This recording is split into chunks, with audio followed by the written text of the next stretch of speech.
Hello, everybody. Thank you very much.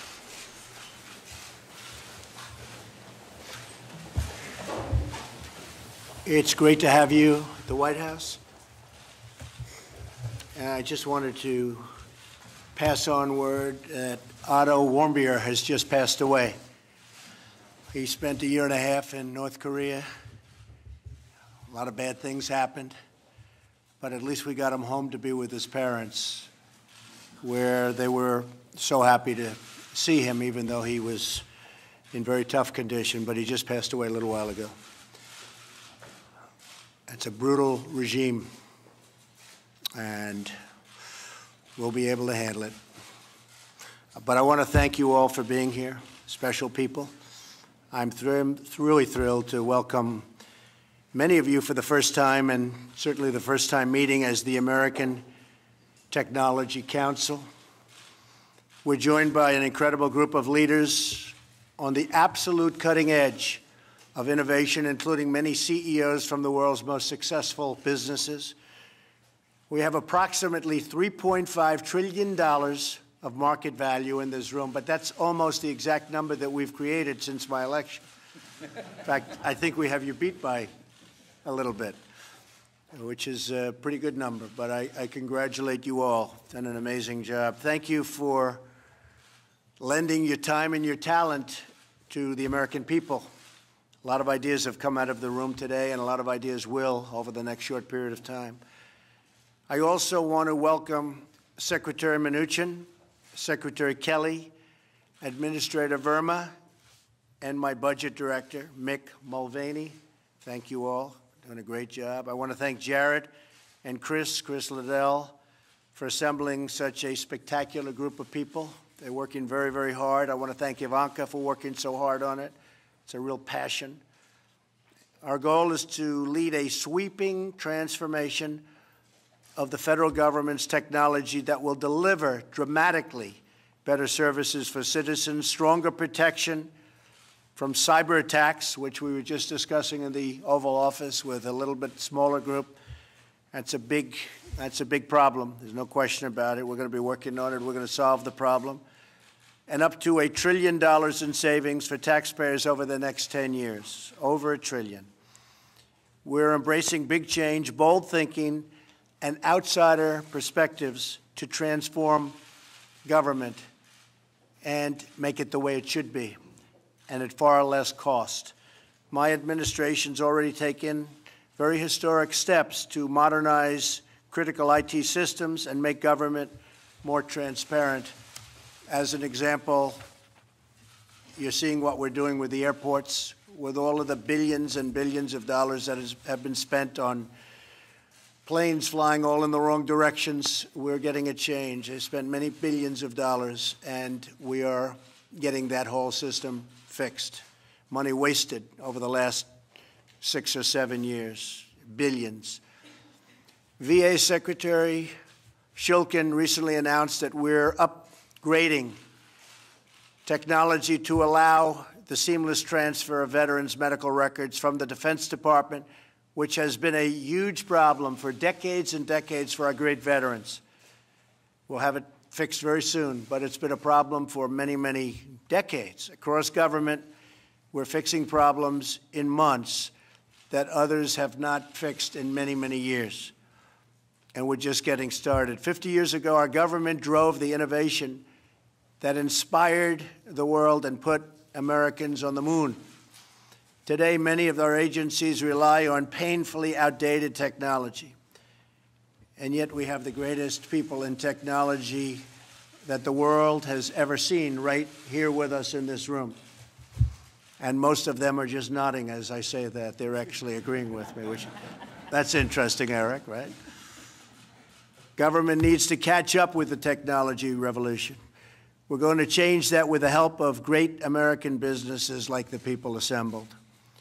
The businesses represented here today employ hundreds of thousands of American workers. Your innovation has shaped the modern world and created millions of jobs. America should be the global leader in government technology just as we are in every other aspect, and we are going to start our big edge again in technology, such an important industry.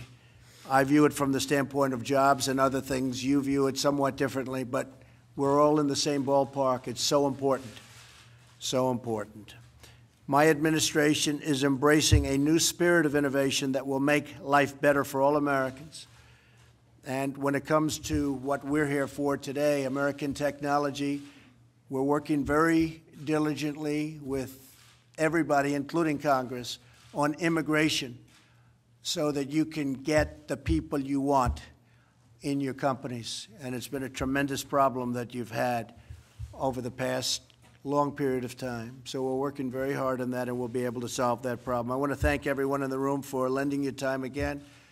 And what I'd like to do is maybe just go around the room briefly and just introduce yourself and perhaps the name of your company. We won't go with too many long speeches, but we'll maybe just, we'll start with our wonderful, great genius from Microsoft who has done one hell of a job. Congratulations on the job you've done. Go ahead. Thank you, Mr. President. Thanks for the opportunity today to spend the time, both learn and contribute, I think, to what is one of the most important dialogues, which is about modernizing our government with the latest technology, and so that the people of America can benefit from it. So I think the first thing I took away is how important an agenda it is to modernize technology. The second thing I think is for us to do our best work as an industry and in collaboration with the government to skill the people of the United States for the jobs of the future. Technology will play a role both in creation of the jobs and the skills. And then lastly, I would say that we also need to increase American competitiveness. And the two things that the government can and has done is spending in big research. After all the technology that we have today is because it started, in fact, in the government and the research institutions you funded, as well as the enlightened immigration policy. Of course, I'm a beneficiary of that, and I hope that we continue to be able to sort of really make sure that the American competitiveness is what helps us set policy for it. Well, thank you, Sach, and perhaps we could keep it a little shorter than that, folks. Otherwise, we might be here for a long time. Anyway, Jeff. All right, I will be short. I think when we met before in December, I encouraged this administration that you could be the innovation administration. I'd like to see that kind of thinking continue. I applaud the formation of the Innovation Council and thank Jared for doing that. Just a couple of things that you could certainly focus on. One would be using commercial technologies wherever possible. I think you guys are already headed that way, but to leverage those will save taxpayers a lot of money. The second one is to continue to work hard on figure out ways to retrain and upskill workers all over the U.S. We have a program at Amazon called Career Choice that's been doing that. We've already got 10,000 people in the program. Ivanka knows about this program. And then the third thing to keep your eye on, and I think it would be impossible to overstate this, is that the United States needs to, in every way, at every level, be working on machine learning and artificial intelligence. And that can be used in every part of government to improve the services that government provides to citizens. Good. Thank you, Jeff. Very good. Thank you. Okay, next. Mr. President, I'm Rafael Reif. I'm MIT's president, and I'm delighted to be part of this terrific group. Let me say that I applaud the focus of the administration and innovation. We are the most innovative country in the world today, and the biggest issue we have among ourselves right now, in my view, is to stay where we are as the most innovative country in the world 30 years from now and beyond. Well, my uncle was a professor there for a long time, so I have a lot of respect for MIT, believe me. Great place. Thank you. Thank you very much. Okay. Yes. I'm Carol Folt. I'm the chancellor at UNC, and I too am delighted to be here talking about innovation and workforce and talent. I mean, people have said what's really important, but when I think about the future, I think of all those kids that have such capacity, and what we're talking about is trying to take every resource we have to put to building that innovation capacity for the country, and so it's great to be here. Thank you very much. Yes, thank you. I'm Tom Layton from Akamai, and we protect government websites from attackers, the majority of the government websites, including whitehouse.gov. The DNC could have used you. Well, it's an important job, and as you can imagine, there's a lot of folks out there trying to do bad things, and we're delighted to help with the effort to save $1 trillion and to secure the government. Good. Thank you. Thank you, Mr. President. I'm Zach Bookman, CEO of a company called OpenGov. We have about 1,500 governments across the country as customers of our smart government cloud for budgeting and intelligence and open data. I'm really excited and honored to be a part of today's conversation, and I applaud the work that Jared and so many others here are leading. It's clear to me that a lot of the thinking being applied is exactly what's been needed for a long time, and I think it's just the beginning of a lot of innovation. So I think that's right. Thank you very much. Pat Gelsinger, CEO of VMware, also representing Dell here today. And we're some 70+% of government workloads run in the VMware software today, so we're thrilled to be able to be in that role today. But more importantly, moving it forward to the cloud, we think is critical, this potential in cyber and really putting in place cyber hygiene. And ultimately, we as an industry are the product of the seed corn that was planted 30, 40, 50 years ago from the great research investments of government and university. And we deeply believe that we need to be planting those seed corns for our children and grandchildren. Great. Thank you. So, Mr. President, Steve Mollenkopf, CEO of Qualcomm. We thank you for the opportunity to contribute today. I would say our company works a lot on creating the base technology that allows big transitions to exist in cellular technologies. And we're very excited about the upcoming 5G transition. It's going to be a big job creator worldwide. And I think it's important that the U.S. stays competitive, and we applaud the direction that the administration is taking. Thank you very much. Mr. President, my name's John Doerr, chairman of Kleiner Perkins and of a startup company called Nuna. And Jeff would say that your administration will be the innovation administration, and I'd like to challenge it to also be the data liberation administration. There's $1 trillion worth of value locked up in government databases, and if we unlock that, we can transform healthcare, we can improve services for citizens, we can lower the costs of government, and if you set the data free, the entrepreneurs are going to do the rest. I'm particularly impressed by the thinking of Seema Verma over in your Medicare and Medicaid teams, and look forward to working with you in the administration. Thank you very much. Thank you. I'm Michael Drake, president of The Ohio State University. Glad to be here today and very happy to participate in this conversation. You know, we try to enable and empower and inspire young people to make a difference, and being able to partner with our colleagues here around the table and with the government to do that in a better way is something that we're very excited about. Thank you very much. I'm Banga, the CEO of MasterCard, and thank you for having us, Mr. President. I think in addition to what technology and the Internet of Things is going to do for all of us as an opportunity, side by side comes a tremendous responsibility on cybersecurity. And I think working that the right way with the right public-private partnerships, but also working it where the weakest link, which is small merchants and the individual consumer, get the right level of safety that they demand from us is really important. And I think the level of engagement on that dialogue today was very, very interesting. Thank you very much. Thank you. Mr. President, Ginny Rometty from IBM. And you know, I've had the pleasure of being in a number, and the honor of being in a number of these sessions. And I think it's worth noting that the efforts around workforce development, around cybersecurity, around modernization, while they're difficult, in this short time, there has been progress already made. And so I would really say on behalf of both, you know, Ivanka and Jared and Chris and Reed, those of us who've been in it from the beginning, I can already see, and actions have been taken. So while these are difficult problems, I would just encourage us to keep going, because I actually can see the change happening already. So I think this is a good sign of progress. Thank you, Jenny. Yeah. Thank you very much. Mr. President, thanks to Jared and Ivanka for sort of driving this so hard. I'm absolutely convinced that during your administration, there's going to be a huge explosion in new opportunities because of the platforms that are getting built in our industry. Those will create huge, very large new business opportunities for which we entrepreneurs, technical talent, immigration, and so forth, that you understand. It can drive America very, very positively forward, and it's going to happen soon during your leadership. We will, Eric. Peter? Mr. President, I'm Peter Thiel. I'm a venture capitalist in Silicon Valley. Very honored to be here today with all these terrific people. I think that the tech industry is an industry that is doing well in America, and we need to sort of make it do even better and give it the support, the regulatory support, in all sorts of different ways. And I think your administration's off to a terrific start in doing these things. Thank you, Peter. Thank you for your help. Appreciate it. Mr. President, I'm Shantanu Narayan. I'm CEO of Adobe. We're the company that's best known for Photoshop and PDS.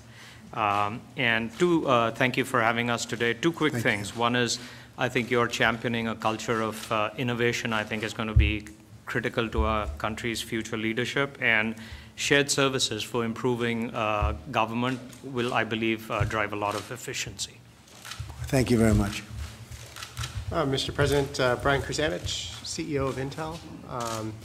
You know, what I got out of today is, first, is a great honor to be here and a real pleasure, but also it was a great outreach, I think, between the private-public partnerships that we can really drive innovation much, much faster. And so I hope today's just the start of what we can accomplish together. Thank you. A great company, and I appreciate it. Thank you very much. I'm deeply honored to be here. I'm Alex Karp, Palantir. Know many people in the room and in your White House from our work, and have supported General McMaster on the front line and many of the special operations people in America and around the world. What's very gratifying about what you're doing is the focus on getting more output for the input, which I don't think there's been a deep focus on in the past. And I'm really grateful to your staff for pushing that forward. We focused on rooting out waste, fraud, and abuse in the government, which is something I think all Americans would welcome, and I thank you for your efforts. Thank you. Thank you very much. Bill McDermott from SAP. It's been a great pleasure working with your team on the intellectual renewal of America. We've had the opportunity, the great opportunity, to work with the Army, the Navy, even states like Indiana, and driving results. And I know you want to drive results. So in addition to the trillion in costs we can take out, probably we can add another $2 trillion on the numerator in terms of digital business by getting the public and the private sector in full cooperation under your administration. Look forward to supporting you every way I can. Thank you very much. Thank you, Mr. President. Hi, I'm Kyron Skinner. I think you know me from the campaign on the foreign and diplomacy side and from transition as well. But I'm also a professor at Carnegie Mellon University, where I work on international security issues, cybersecurity with the engineers and computer scientists. And what I liked most about today is that we talked about recreating the ecosystem of the early decades of the Cold War between government, among government, the private sector, and the university to regenerate our economy and create innovation. I'm also a fellow at the Hoover Institution at Stanford, and they'll get mad at me if I don't mention that. That's good. Thank you very much. Appreciate it. Thank you, Mr. President. Thank you, Mr. President. I'm Julie Sweep, CEO of North America for Accenture. The level of discourse and enthusiasm in the sessions today, which were very productive, is a powerful reminder of the importance of collaboration. And I think two very clear themes were that modernizing the government is not about technology, it is about outcomes for our citizens. And second is the investment also in our great public servants that this will bring about, and the opportunities for the many people who serve in the federal government today to help them bring better services and outcomes for the citizens. And those are both very important and exciting themes. Thank you. Thank you very much. I'm Safra Catz, CEO of Oracle. We had an absolutely tremendous day working together.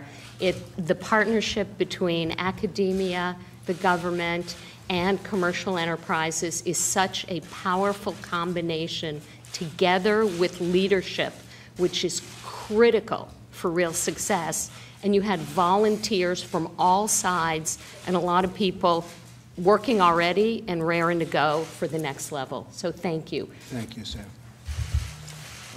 I'm Tim Cook from Apple. The U.S. should have the most modern government in the world, and today it doesn't. And it's great to see the effort that Jared is putting in working on things that will pay back in 5 and 10 and 20 years. The government should be focused on its citizens, and the services of the government should be measured on how pleased the citizens are with receiving those services. That basic premise is not how it's done today.